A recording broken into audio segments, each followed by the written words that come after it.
And you just mentioned something then that a lot of people have, I would presume, have never heard of, transhumanism.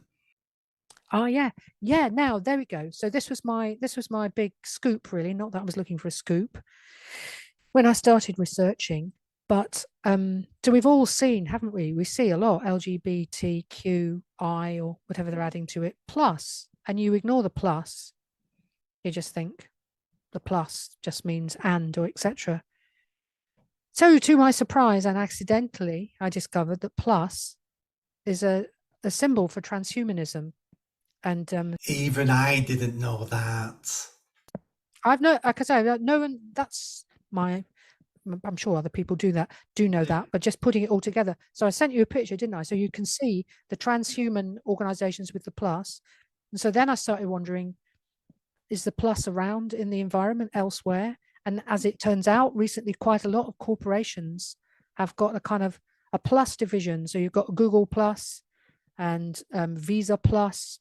And what does all this mean? I don't know. I'm just saying that that's happening and that's out there. So, but there's a document. I mean, there's masses of documentation on all this, but there's a document that was brought out by the UK government and the Bundeswehr working together. So, if that gives you a warm feeling, as Brian Gerrish would say, but about human augmentation, which is augmentation of the military. So that's transhumanism, really, human augmentation, transhumanism. So, and if you start to look around, there are, and I know this sounds very weird, but there are, well, my online banking, I'll just say this and then I'll drop this thread. I'll let you reply. When I go to my online banking now, I notice that one of the parts of the bank is human health. And this crops up in all sorts of Human places. health.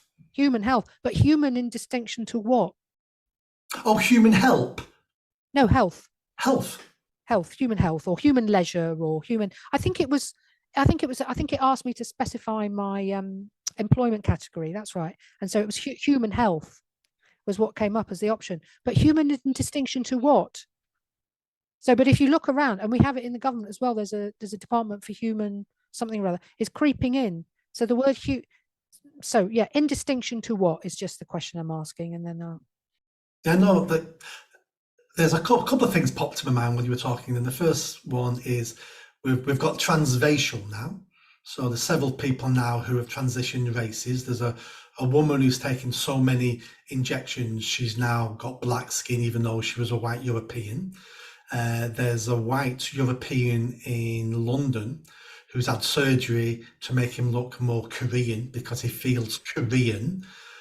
So we've got that. And then a couple of years, well, I don't know how many years, 5 years ago maybe, I'm a big fan of South Park. And South Park did an episode on transhumanism where one of the kids' dads transitions into a dolphin, and he goes to a football game and he criticizes the management of the football game that they're not dolphin friendly. So he makes them, from what I can remember, he makes them build a little fish tank in the stadium, so they're dolphin friendly now as well. And I was laughing at this years ago. But what you need to be careful when you laugh at South Park is they're normally 5 years ahead of the curve, and what you're laughing at then becomes reality so many years later. So for people that know, that's what transhumanism is.